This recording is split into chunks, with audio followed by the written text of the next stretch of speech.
मेरी बड़ी बहन का घर पास में ही था। मैं अक्सर उसके घर जाता था। एक दिन मैं अपनी बहन के घर गया। मेरी बहन का पति फैसल हाथ से पानी खींच रहा था। जब मैं पहुंचा तो उसने मुझसे पूछा कि तुम क्या कर रहे हो। उसने कहा, मैं तुम्हें पहले बताता हूँ, मेरी मदद करो। फिर उसने मुझे घोड़ा बना दिया। अचानक मेरी बड़ी बहन आई और हमें देखकर बोली, पूरी मजेदार कहानी सुनने के लिए चैनल को सब्सक्राइब करो। यह कुछ महीने पहले की बात है। मैं अपनी बड़ी बहन अतिया से मिलने गया था। अतिया हम सब भाई बहनों से बड़ी थी। मैं सबसे छोटा था।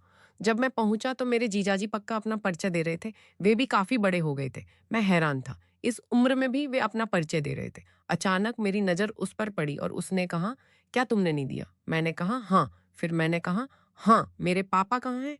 उसने कहा, वे पड़ोसी के घर गई है। मैंने कहा, ठीक है, मैं जल्दी में हूँ, मैं बाद में आऊंगी। मैं वापस आने लगी। उसने कहा, नादिया रुको। मैंने कहा, हाँ। उसने कहा, क्या तुमने कुछ देखा है? मैंने कहा, तुम्हारा क्या मतलब है? उसने कहा, मैं खुद को बता रहा था। आप अचानक से मैं आ गया। मैंने कहा, ठीक है, मैं चलता हूँ। फिर उसने कहा, ये बात अपने पास रखो। मैंने भी कहा, इस उम्र में तुम्हें ये करने की क्या जरूरत है? उसने कहा, मेरे पास यही एक रास्ता है। वो मुझे अपनी कहानी सुनाने लगा। फिर थोड़ी देर में उसने मुझसे कहा, अगर तुम मुझे नहीं आने दोगे तो कोई बात नहीं, चलो कोई मैच करवाते हैं। उसकी बातें सुनकर मेरा दिल भी तड़पने लगा। पहले तो मैं थोड़ी देर चुप रहा। फिर जब मेरे जीजा फैसल ने जोर दिया तो मैंने कहा, हाँ। फैसला मुझसे बहुत बड़ा था। फिर मैच शुरू हुआ। ये मेरी जिंदगी का वो मैच था जिसका मैंने सबसे ज्यादा मजा लिया। मैं हैरान था कि उन्होंने इतना काफी देर तक चलता रहा। फैसल आउट होने का सोच भी नहीं रहा था। फिर कुछ और देर बाद मैं आउट हो गया। फैसल ने कहा, सब्र रखो, मैं अभी खत्म नहीं हुआ हूं। मैंने कहा, चलते रहो। मेरे दिल ने कहा, पता नहीं मैं किसके हाथों में पड़ गया हूं। फैसल का मैच काफी देर तक चलता रहा। फिर फैसल मेरे साथ बाहर गया।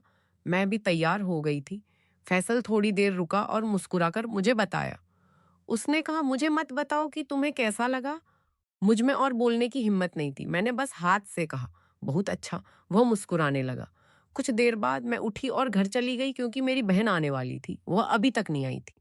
एक दिन मैं यह देखकर हैरान रह गई। इतनी उम्र के बाद भी फैसल इतनी बड़ी शादी करवा देगा, यह कुछ ऐसा था जिसके बारे में मैंने कभी सोचा भी नहीं था। खैर, जैसे जैसे कुछ दिन बीते, बात पुरानी होने लगी। एक दिन मेरी सास और शुगर कहीं शादी में गए हुए थे। मैं घर पर अकेली थी। मेरे दिल में बस एक अजीब सी इच्छा हो रही थी, लेकिन मुझे समझ नहीं आ रहा था कि क्या करूं। अचानक घंटी की आवाज आई। मैं देखने गई। फैसल मेरे सामने खड़ा था। मैंने उसे नमस्ते किया और कहा, आपका स्वागत है। फैसल ने कहा, मैं नहीं आ सकता। मैंने कहा, नहीं, ऐसी कोई बात नहीं है। अतिया कहाँ है? वह मेरे साथ नहीं आया। फैसल ने कहा, नहीं, मैं अपने दोस्त के यहाँ आ रहा था। मैंने सोचा, चलो यहाँ से चलते हैं। बाकी घर वाले कहाँ हैं? मैंने कहा, वे अभी अभी एक शादी में गए हैं। यह सुनकर फैसल के चेहरे पर एक अजीब सी मुस्कान आ गई और उसने कहा, ठीक है, तुम्हारा स्वागत है। बताओ क्या हो रहा है? तुम्हें वह दिन पसंद आया या नहीं? मैंने कहा, हाँ, काफी अच्छा था। उसने कहा, देखो, यही तो कमाल है। जो भी हमारे पास आता है बस खुश होकर जाता है। मैंने मन ही मन सोचा कि आज भी वो यहाँ से बिना मैच के नहीं जाएगा। फिर वे दोनों थोड़ी देर चुप रहे। उसके बाद फैसल ने मुझसे कहा, नादिया, चलो मैच करते हैं। मैं चुप रही। उसने मेरी चुप्पी को मेरी हाँ समझ लिया। फिर उसने खुद ही मैच शुरू कर दिया। पहले तो मैंने कहा, बस करो, फिर कभी। लेकिन जब वो नहीं रुका तो मुझे भी काफी अच्छा लगने लगा। फिर मैंने भी खुद को उसके हवाले कर दिया। फिर हमारा खूबसूरत मैच शुरू हुआ। फैजल का टाइम मैच जितना ही था। जब हम काफी देर तक मैच में थे तो मैंने खत्म कर दिया।